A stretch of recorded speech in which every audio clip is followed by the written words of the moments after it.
Anda sholat tidak ikhlas tapi jamaah. Nggak ikhlas, ingin dapat pujian tapi jamaah. Itu di situ kan ada pengakuan kalau itu wajib. Jadi selalu ada kebaikan dalam kebaikan, meskipun tidak ideal. Misalnya Anda jamaah tidak ikhlas, tapi mengekspresikan diri sujud, mengekspresikan diri ruko itu sudah luar biasa. Jadi fahami dengan cerdas. Jangan ada yang berkata, Nabi menikah, mau teladani Nabi. Itu orang bodoh dan orang sombong. Bodoh karena dia tidak tahu ini bukan tempat meneladani. Dan sombong karena dia merasa dirinya sama-sama Nabi. Zulaikha itu cantik, cantik banget. Ya pinter goda, sudah cantik pinter goda Zulaikha ini. Yusuf itu ganteng, perjaka, ya layak digoda. Makanya sama niru susah karena ini butuh layak digoda. Nah ini dengerin betul ini, betapa ikhlas itu nomor 2. Yang nomor 1 itu amal itu benar dulu. Assalamualaikum, saya Ibu Wahyu dari Depok. Mau tanya ke Gus Baha, mau bagi ilmu sakleknya Gus. Ya. Dalam ibadah, segala ibadah itu kan tergantung ikhlas. Ya. Ikhlas itu kadang hati ikhlas, pikiran enggak. Kadang pikiran ikhlas, hati enggak. Nah itu cara nyingkronin itu gimana Gus Baha? Makasih, assalamualaikum warahmatullahi wabarakatuh. Terima kasih Bu ya. Langsung dijawab sama Gus Baha. Ya ini alhamdulillah ada yang berani tanya ikhlas. Ini semua yang datang juga agak ikhlas. Karena ikhlas itu makom yang susah. Tapi justru itu tantangan apa? Jadi kalau tadi asmani siapa? Soalnya dari Bogor tadi ya, dari mana? Depok ya dari. Depok ikut Bogor apa Jakarta? Coba tak bagian. Pokoknya ikut dunia lah pokoknya. Jadi begini, ini sekaligus mengertikan teman-teman dari BG, alumni semuanya yang hadir. Ikhlas itu nomor kesekian. Yang penting protap ibadahnya itu benar. Misalnya gini, Anda sholat tidak ikhlas tapi jamaah. Nggak ikhlas, ingin dapat pujian tapi jamaah. Itu di situ kan ada pengakuan kalau itu wajib. Jadi selalu ada kebaikan dalam kebaikan, meskipun tidak ideal. Misalnya Anda jamaah tidak ikhlas, tapi mengekspresikan diri sujud, mengekspresikan diri ruko itu sudah luar biasa. Makanya sebagian ayat ini Pak Kures sangat paham. Ada mukhlisin, ada mukhlasin. Sebetulnya ada harapan kalau Allah ingin menghendaki kita tidak ikhlas tapi dimukhlaskan, dimurnikan sama Allah. Karena berkahnya protap yang benar. Misalnya gini, saya sodako sama fakir miskin tidak ikhlas, ingin jadi DPR, kayaknya saya ada potongan tapi, atau ingin nyalon bupati, kan tidak ikhlas. Tapi berkahnya ini hal yang manfaat. Saya didoakan sama fakir miskin ini, karena tak kasih sesuatu yang manfaat. Jadi menurut saya, Anda jangan hanya ngaji ikhlas, juga ngaji pentingnya amal soleh itu pasti bermanfaat. Saya lagi pentingnya amal soleh itu pasti bermanfaat. Makanya di Quran tuh sering seorang nabi dipuji innahu min ibadinal mukhlasin, pakai isim maf'ul. Yang dimurnikan. Saya lagi mukhlasin tuh yang dimurnikan. Saya beri contoh tapi Pak jangan tiru, terutama yang muda-muda ini yang masih puber-puber bahaya itu kalau ditiru.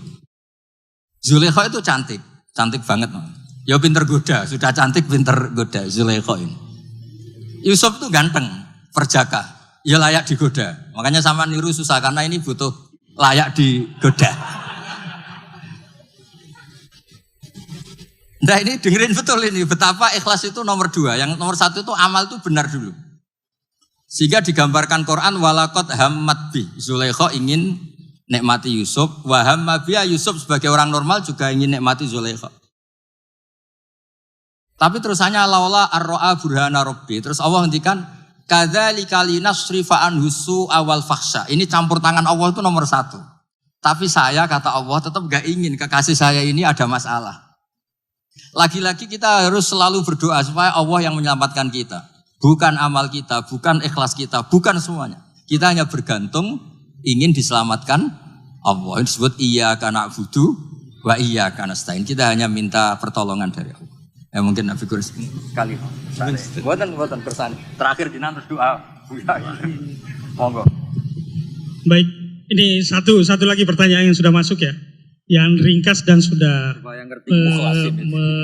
menghimpun semuanya. Dan sekaligus sebagai kesimpulan dari pertanyaan kita hari ini untuk Gus Baha dan Abi Quraisy. Ya ini Abi Quraisy adil. Ya ini pamungkas benar ya. Bagaimana cara terbaik kita dalam meneladani Rasulullah zaman now, zaman sekarang? Fahami sunnah Nabi, fahami Al-Quran. Satu hal, Rasul itu punya fungsi bermacam-macam. Bisa jadi fungsinya sebagai pribadi. Dia suka makan ini, dia tidak suka makan itu. Itu tidak perlu teladan itu. Dalam konteks pertanyaan itu banyak ya, Nabi sebagai hakim, Nabi sebagai mufti, Nabi sebagai politisi, Nabi sebagai anggota masyarakat, dan lain-lain sebagainya. Macam-macam. Nah itu sebabnya tadi saya katakan teladani dengan cerdas. Saya mau beri contoh tadi, ini minta maaf nih bapak-bapak. Tadi waktu dari dalam, saya tidak pakai sendal, Gus Baha tidak pakai sendal. Ada yang paksa, Pak Quraisy, nanti ada beling pakai sendal. Terus ada disodorkan pada saya sendal orang lain, saya enggak tahu. Tolong itu dilihat tuh nanti, ya toh. Dulu masa Nabi mau kita lihat Nabi. Jangan pakai alas kakimu kecuali setelah keluar masjid. Kalau di dalam masjid atau pakai waktu mau keluar di ini. Kalau semua harus pakai alas kakinya waktu keluar, itu tidak mungkin.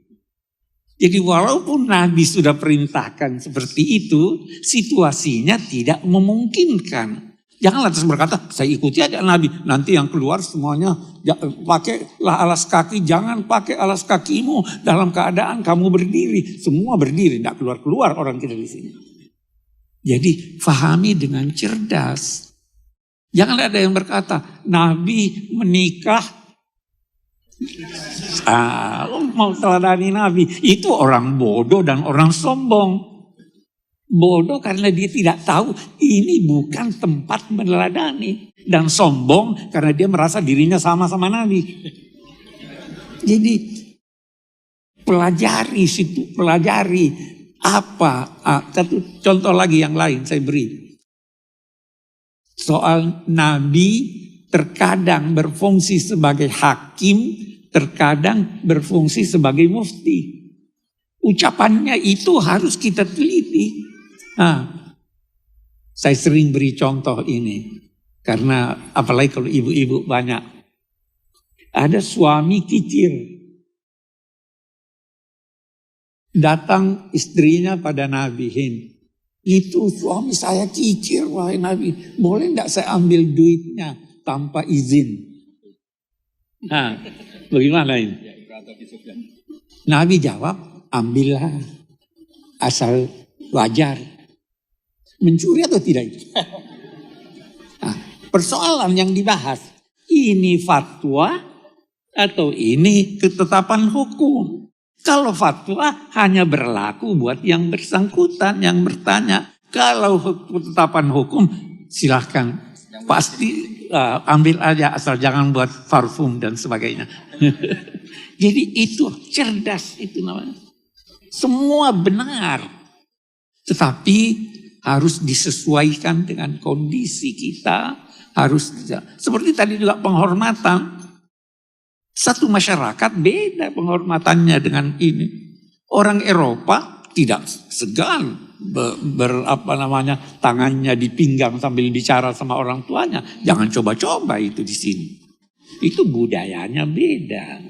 Jadi itu namanya kita meneladani Nabi dengan cerdas. Itu sebabnya fattabi'uhu. Pelajari, ikuti sesuai dengan kondisi masing-masing. Tadi itu soal pesantren, itu orang tidak ngerti pesantren itu yang berkata, saya di sini, ini untuk diketahui, saya di sini anak-anak pusat, saya tidak mau kalau saya masuk ada yang berdiri. Saya bilang, apa namanya, bukan Indonesia Raya. Tidak perlu berdiri. Karena dia di Jakarta. Boleh jadi di tempat lain, saya dulu waktu di pesantren begitu. Itu situasinya seperti itu. Saya tidak mau orang nunduk-nunduk, tidak usah kalau di sini. Tapi kalau di tempat lain, jangan tidak mengerti budaya setempat. Dulu itu ada heboh waktu penandatanganan Bung Karno, Pak Harto menandatangani bantuan itu sambil begini. Itu dikritik orang. Karena dia tidak tahu budaya setempat. Pesantren itu ada budayanya. Universitas itu ada budayanya. Kita diperintahkan menegakkan ma'ruf, budaya positif. Jadi itu begitu meneladani Nabi ya. Jadi cerdas, harus cerdas. Oke deh, saya kira itu.